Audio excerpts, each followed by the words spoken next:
Hello Kitchenatex! Welcome to my channel. Tayo ngayon ay may panibagong recipe ulit at ang ating recipe for today ay gagawa tayo ng chicken puchero. So para malaman natin kung paano natin ginawa at napakadali lang naman at sobrang sarap ay panoorin nyo ito. Ito ang ating mga ingredients para sa ating puchero, chicken puchero. Ang gamit ko nga pala ay yung legs. At ito yung ating mga sangkap na isasahog doon sa ating chicken. Meron ako ditong tomato. Tapos meron akong onion and garlic. Tapos kaunting sausage. Yung garbanzos ng Chinese. Ito yung mahaba na maliit lang. Tinipid ko lang siya. Kasi malakas naman ang lasa niya. Medyo may tamis ng konti. Kasi napakahirap kumuha ng ganito dito sa lugar namin. Bali, galing lang yan sa kaibigan kong Chinese. At syempre, meron din akong carrots, potato, at saka yung ating saba. Pagka walang saba, hindi masarap. So, gagamit din ako ng beans. Ito yung beans natin. At konting repolyo. Wala pa akong wala akong yung tawag doon yung tawag sa atin baggy beans. Wala ako nun. Kaya ito lang yung gulay ko. Pero pwede nyo lagyan. O kaya ng bok choy. So ngayon, ipiprito naman natin yung ating carrots. At yung ating patatas.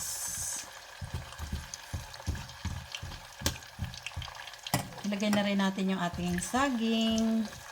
Kasi masarap po na pinrito na silang lahat. So, ayan.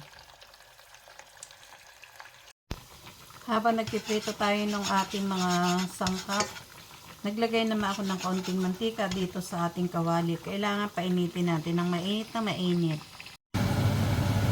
So, at dahil mainit na, ilalagay na natin yung ating chicken. Ipa-brown lang natin both sides.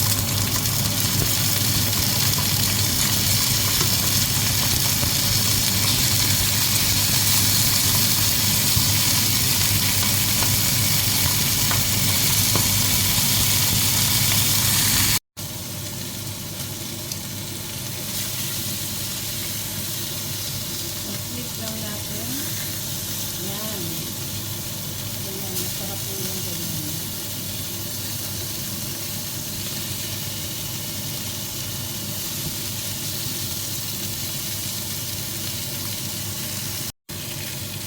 Ayan, nahunin muna natin.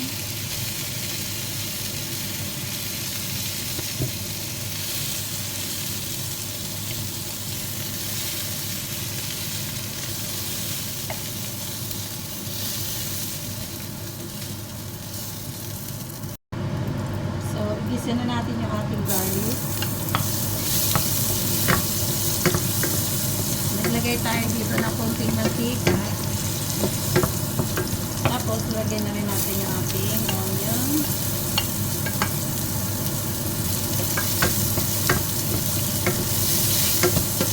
Lagay na rin natin yung ating soy sa dibalbaw. Para maprito-prito siya ng konti. Ilagay na rin natin yung ating tomato.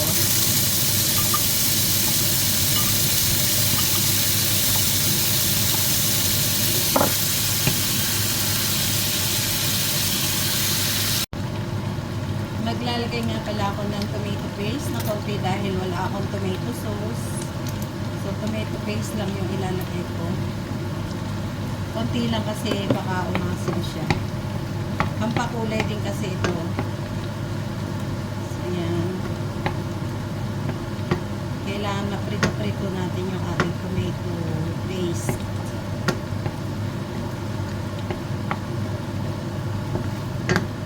Ayan. Ngayon, ilagay na natin yung ating chicken.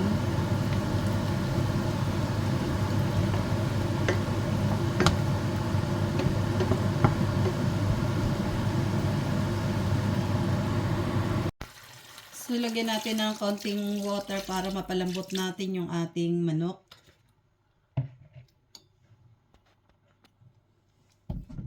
Tapos maglalagay din tayo ng konting salt. Dahil konti lang yung patis kong nilagay. Ayan. So, takpan muna natin para maluto siya. Tapos, ating i-ano yung apoy natin. Nasa medium heat lang. Para hindi kaagad matuyo yung tubig. At tamang lumambot yung ating manok. So, ayan, kumukulo na yung ating putsero. Bali, nilipat ko siya sa medyo malukong na kaserola para mas ma-absorb yung tubig. Mas lumubog yung chicken natin. So, maglalagay tayo ng konting sugar.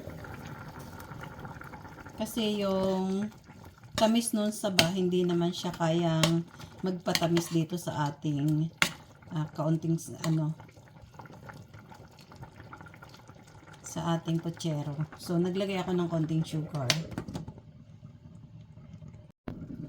At dahil matabang palagyan pa, ulit natin ng konting patis.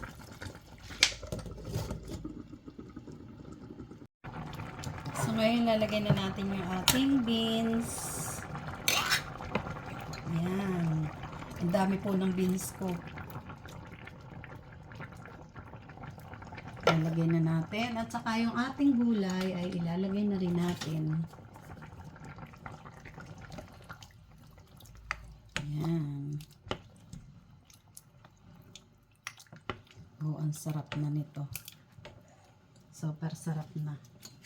So, ilagay na natin itong ating pechay. Ay, cabbage. Lahat na ilagay na natin. Carrots. Madali na lang siyang maluto. Kasi, yung ano na lang ang lulutuin natin dito, yung pechay. So, depende sa inyo kung gaano karaming sabaw yung gusto nyo o kung gusto nyo mas konti pa dito, pwede naman. Yan.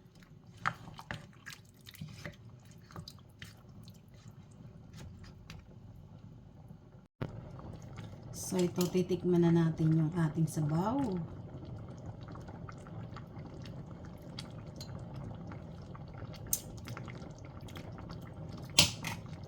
Wow, perfect na po yung lasa. Super. Ang lulutuin na lang natin dito ay yung repolyo. Konting luto na lang, tapos na. Napakasarap. Super talaga. Ang sarap. Tsaka yung pagkakaprito ng patatas natin at saka ano yung parang nagbigay din ng aroma. Minsan po piniprito din namin to para isang lagay lang pag tuyo na, yung medyo tuyo na to, tama na, isang kulo lang tama na. Kasi luto na rin. Pagka kasi pinirito natin tong ating cabbage, medyo may kintab siya. Yan, masarap. Luto na po siya. Kung gusto ng walang sabaw, pero masarap po may sabaw-sabaw. Yan, ito medyo na, kung gusto nyo less nyo pa yung sabaw, okay lang.